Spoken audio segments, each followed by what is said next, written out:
Здравейте, намираме се в Underground Studio и днес на гости ни е Маргарита Стойкова и Дия Мантова и ще си говорим за интерактивния авторски спектакъл на Яна Титова "Мамо".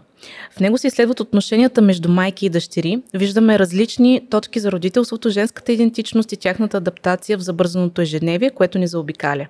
Смях се, плаках, усещах болка, буца в гърлото и преживях лични травми. Много ви благодаря, че сте тук и че искате да споделим малко повече за този спектакъл. Най-вече благодаря за поканата на Дия да дойда и да гледам. Ще започна с това, че в момента, в който влязах в залата, аз не можах да разбера дали всъщност спектакъл е започнал или това е някаква драма между всички. Бях с една приятелка, която не живее в България и имаше нужда да усети нещо българско и аз реших да я заведа на този спектакъл. И седяхме и си шукахме. Какво става тук сега? Започнаха ли, не започнаха ли? Защо така си говорят? Беше много интересно. Аз ще започна. Нещо, което, тъй като спектакъл е по идея на Дия и на Яна. И те двете в съвкупност работят много интересно, но има едно нещо, което много ги обединява и това е натурала, който правят. Винаги е нещо много живо, нещо, което не те задължава да си зад кулисата, да чакаш и така нататък. И за мен това беше много готино решение, готино начало, защото много хора са в шок от това, което виждат първоначално, че актьорите са на сцената вече и че ги виждаме преди да започнат, което е много, много готино, много живо и не сте единствените, които така реагирате, между другото, което е много хубаво, не знам. По този начин проявяваме това, че театър не е нещо конкретно, няма формула за това как трябва да изглежда. Така е. Аз конкретно теб те видях зад сцената, преди да излезеш на сцената. Първоначално си помислих, че просто идваш и ти да гледаш. Не бях запозната в интерес на истината кой участва и в следващия момент, когато се появи като мама Мони, беше леко шокиращо. Да тръгнем. Ти не знаеш, защото ние с Яна се бяхме разбрали, че аз ще седа в фоайето на сцена Дерида, където го играем. Ще седа, нали, такова, обаче супер нормално. Но всеки път има някой познат. И аз започвам да обикалям между хората, да си говоря с тях. Те ми казват, ти не участваш, аз викам, не бе, аз само помагам. Супер.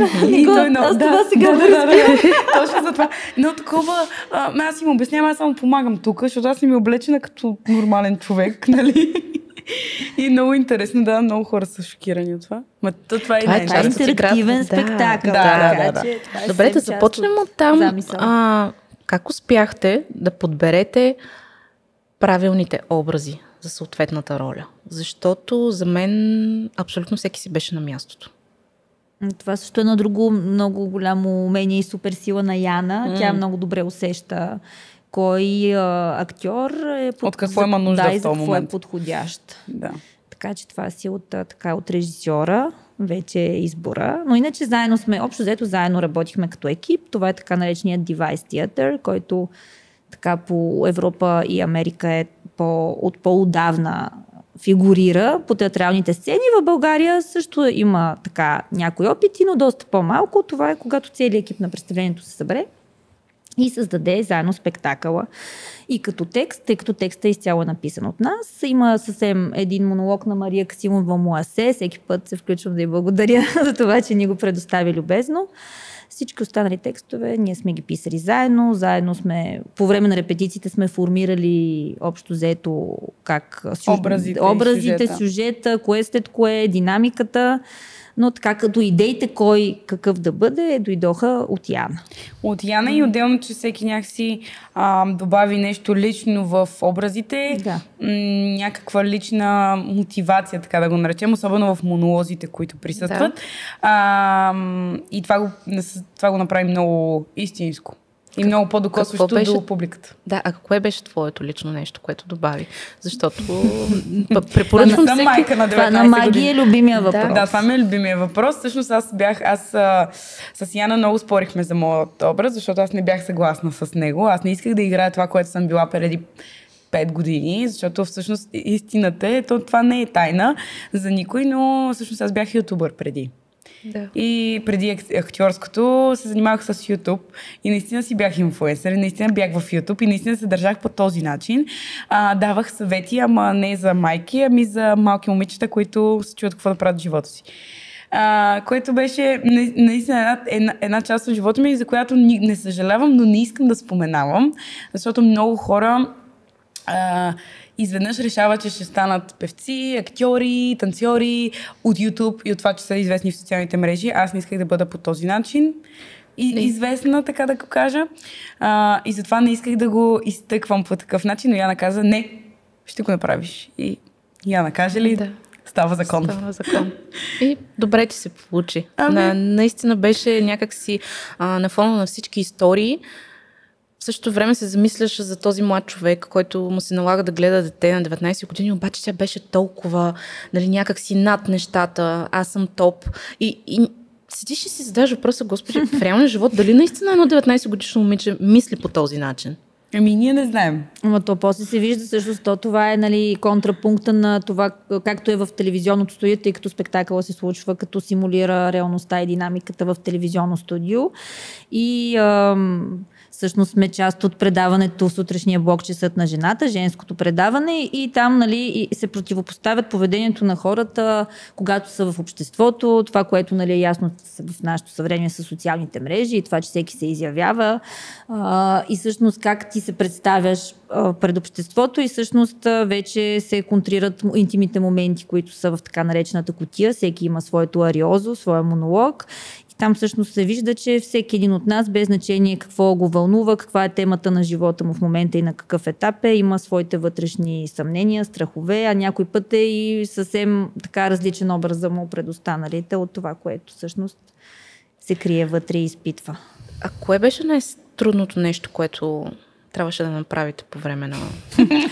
Най-трудното беше, тъй като този текст, това са, доста хора участват в представлението, 10 човека, като 7 сме в студиото. И ние, това, нали, някой ще каже... Подчертавам, че сме само жени. Вие сами... това ти ще... Но това, че, нали, сами сме си писали текста, от една страна е добре и не бих казала лесно, но е някакси пасва, защото пък, нали, най-добре би казал твоите собствени думи, но от друга страна това цялото прехвърляне на репликите, за да се добие живото тази предаване. Симулация в театрална среда на живото телевизионно предаване, тъй като там съвсем естествено всеки може да се, както ето сега не говорим, да се прекъсне, да добави, а в театъра тези неща не винаги седят добре и чисто, защото когато няколко човека започнат да говорят един върху друг, става така един хаос.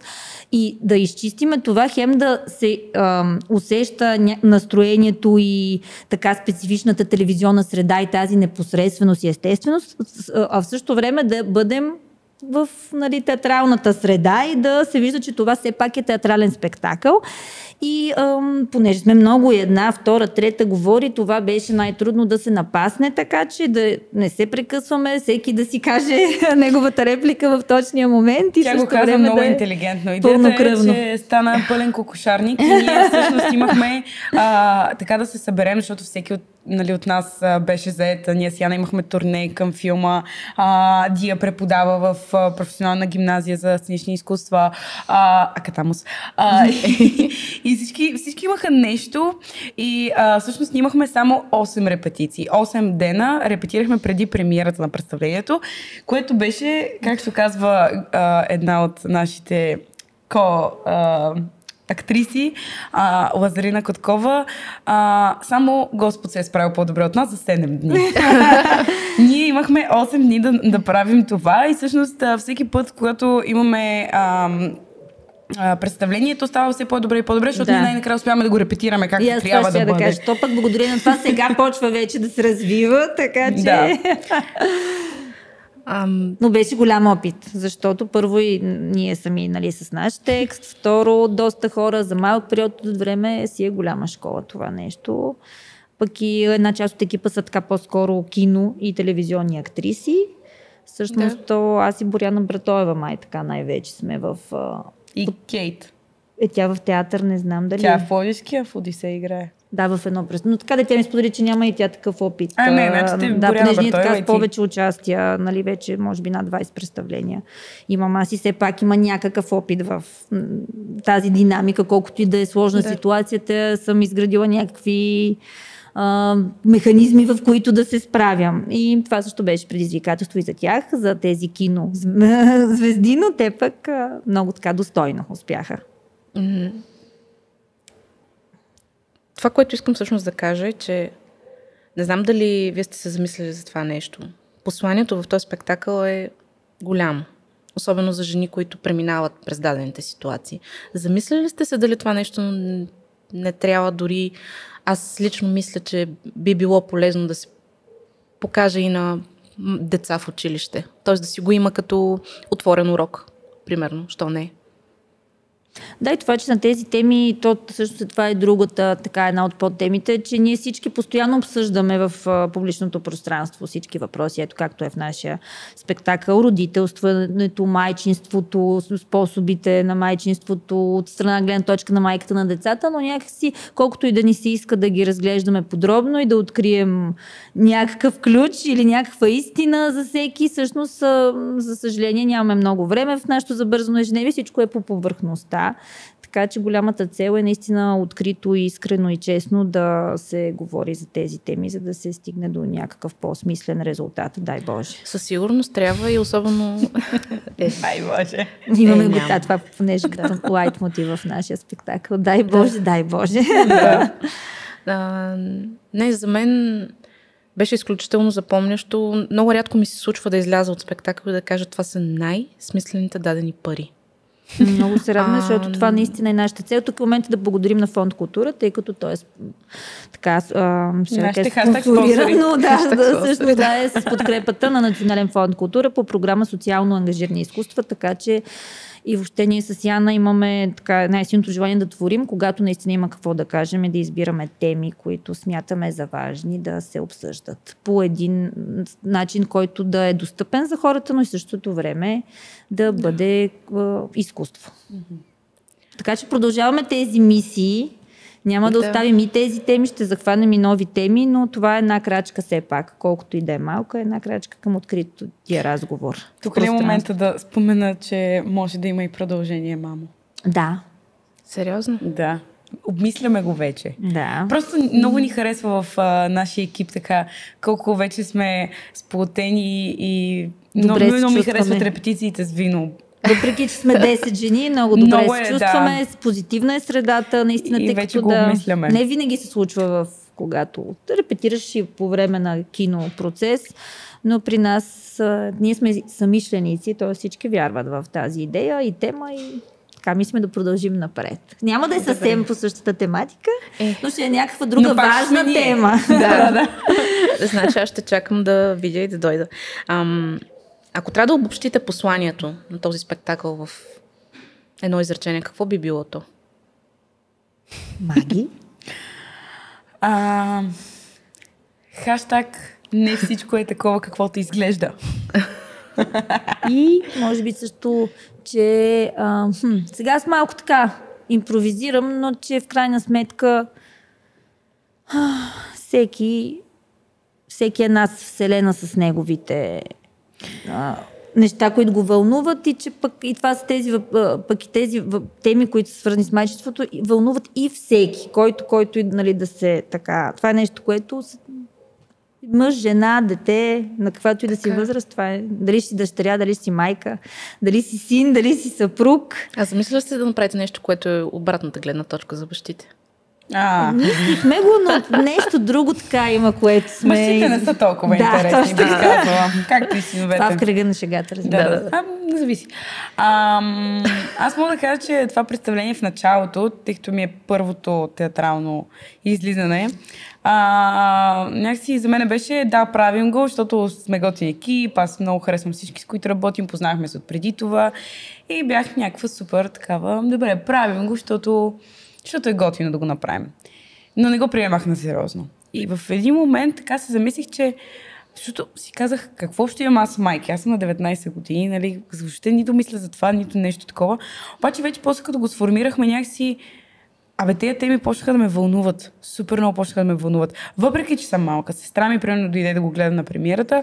Тя е на 14 години и също каза, аз много се страхувам сега от тези неща.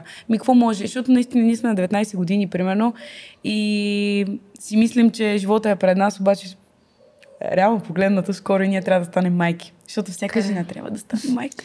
Да, и това децата от гимназията по сценични изкуства, като там дойдоха да гледат, също даваха подобна обратна връзка, че за много от тези неща, темите, нали, покрай майчинството, това, че ти се променя тялото, как се чувстваш, това, че вече нямаш собствено време и така, нали, всичко, което е около родителстването, не са се замислили чак толкова надълбоко и всъщност, откакто са гледали спектакъла, така това доста, нали, вече ги вълнува по някакъв начин и си дават сметка, че това е сериозно предизвикателство, което е супер, че сме, са ги накарали да мислят в тази там посока. стигнахме, защото, нали, едно е примерно да са вече хора, да го гледат, които вече са майки, минали са през това.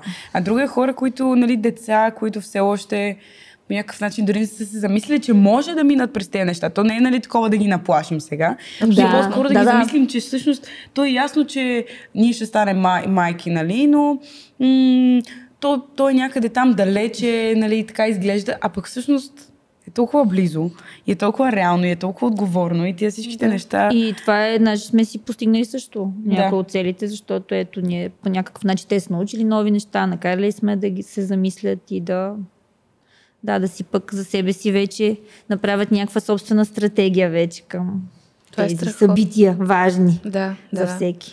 Абсолютно правите нещо много смислено. Кой е най-интересният отзив, който сте получили от публиката? Ти си по отзивите, аз не слушам интересен, по-скоро още тъй като моята част е на дама, която изпитва голяма трудност да зачене и това, нали, съпътства с всякакви изследвания, манипулации, инвитро и какво ли не вече минава през главата на такава жена, на жена, която има такъв проблем, и почнах още от след първия спектакъл да получавам така съобщения, обратна връзка, че силно съм докоснала различни хора на различни възрасти и мъже също получавам съобщения, че те пък са преживяли техни близки подобни и не на хора, нали, само дори които и аз го преживях, понеже и такива имам като отзиви, но имам и такива, които мой близък, т.е. нали, близките са го преживяват също толкова, когато са емпатични, трудно и тежко. И обаче това, което мен така ме накара да се почувствам добре и смислено, е, че всъщност те не са се върнали, нали, с нещо негативно, не сме ги натъжили, зачеквайки тази тема. Напротив, те насърчават и казват, това е страхотно, че вие говорите за това. Че и понеже ние все пак някакси завършваме позитивно, че каквото и да е, живота продължава и всеки, нали, ще намери своя път, има шанс. И по-скоро с благодарност и това, че наистина ги е докоснало. Той така монолог е един от най-драматичните, но се радваме, че това пък има. Но това е друго, защото хората, това също други хора казват, нали, те понеже има в текста това, че, нали, всеки отстрани ти казва, айде сега, какво става, успяли, забременяли, кога ще има бебе, няма ли да има бебе, и всъщност те наистина тези хора някой път не го правят нарочно, не го правят с лошо, но не знаят какво причиняват на човек, който тъй като тези проблеми, знаете, не се споделят много често така лесно, много често ние не знаем, аз имам също приятелки, близки, колежки, които са имали проблеми, не са ги споделяли години наред и чак след това, когато вече са, да речем, бременни, те споделят, нали, през какво преминах и преживях. Така че ние така добронамерено, нали, искаме да кажем някакъв коментар и някой път просто да сме любезни, можем много да нараним някой. Така че пък дано някои хора да си кажат, ще внимавам вече с коментарите. Да, точно това кажа, че реално повече внимаваш, когато говориш. След това... Той за нас включително. И за нас включително, защото ние се събираме, нали, 7 жени и почваме да мислим някакви теми и всеки се обажда от някъде и после сме такива, то и аз това съм го правила, май. И аз така се замислям, примерно и за монолога на Жаклин Дочева. Тя, нали, тя в момента в представлението е бременна, чака си първото детенце и всъщност всичките тия страхове, нали, да наплашиш някой. Аз също съм говорила с нея, после се замислих, че аз съм говорила с нея за някакви такива неща Ти не знаеш през какво си минават, кажеш, като им ти ги сега, кажеш. или някакви хора почти си разказват ражданията. Също съм присъствала наистина в живота на такива разни разговори, ама то там, те режат, то не знам какво. Това И ти без да искаш, нали, без да искаш, да стресираш. Много е истинско и това го прави специално за много Но хора. със сигурност и ние много неща научихме и се замислихме, участвайки в процеса и до ден постоянно преоткриваме нови неща и всеки един от нашите образи е и по някакъв начин много далечен от нас, но в същото време пък има някои елементи, всяка по различен начин, които пък са част от нас. Това е много хубаво, което правите. Наистина. Да ни кажете къде можем да ви гледаме. Ще обикаляте ли страната? И този въпрос много харесвам и трябва да го задем на нашата режисьор Аянчи, защото... Има някакви планове, но нищо конкретно още, така че но все повече запитвания получаваме, така че имаме някакви идеи. Следващото ни представление на 3 април на сцена Дерида, 7:30. Вече от 7. Да, не, вече 7:30. Един въпрос. Моя грешка. Имате специален гост. Да. Имахме специален гост сега за 8 Още не се знае следващите пъти точно кога и как, но най-вероятно ще...